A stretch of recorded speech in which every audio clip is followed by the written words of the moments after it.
All right, let's dive right in. Today, we're going to tackle a huge concept, one that can feel kind of out there: enlightenment. But we're going to strip away all the mystery and find a way to think about it that's practical, personal, and honestly, a lot more useful for our actual lives.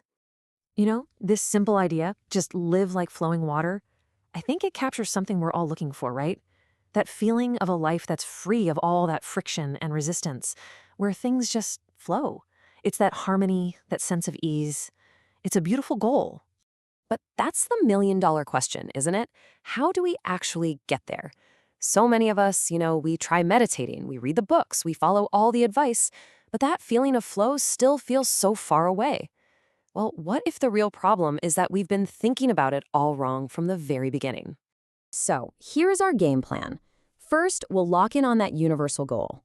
Then, we'll expose a huge misconception that gets a lot of people stuck. From there, we'll explore what it means to have your own awakening, see what that looks like in the real world, and then wrap it all up with a simple path you can actually follow.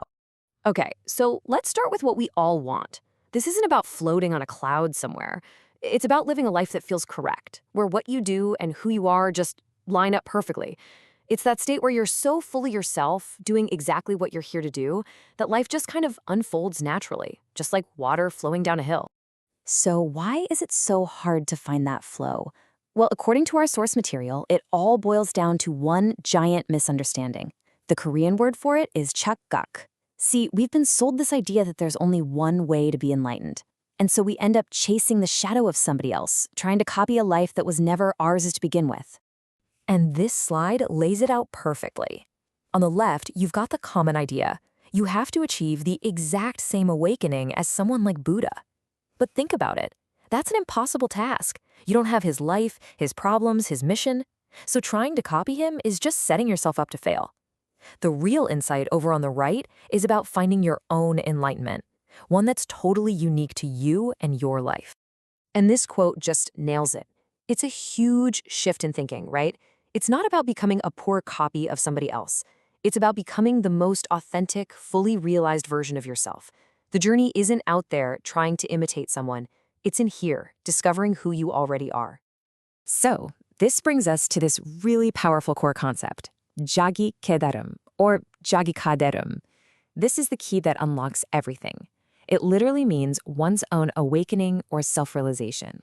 So what does that actually mean? Well, it means that enlightenment isn't some absolute one-size-fits-all thing. It's completely relative to your life.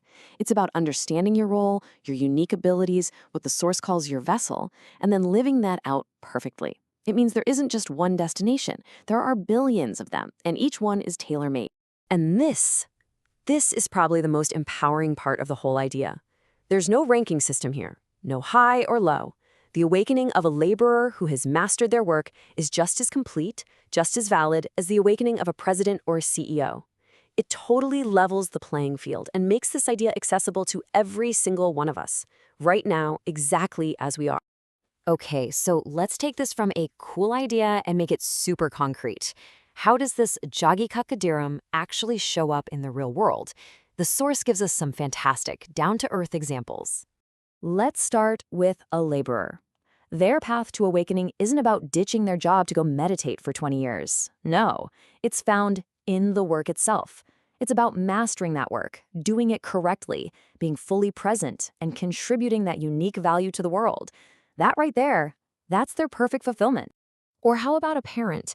Their enlightenment is found right in the middle of family life. It's in raising their kids with wisdom, in managing their home correctly, in fulfilling that massive role to the absolute best of their ability. It's an awakening found through service and love and responsibility. And for an intellectual, a scientist, a teacher, a writer, their path is all about the correct use of their knowledge. It's not just about hoarding facts in your head, it's about applying that knowledge wisely to actually help people and improve the world around you.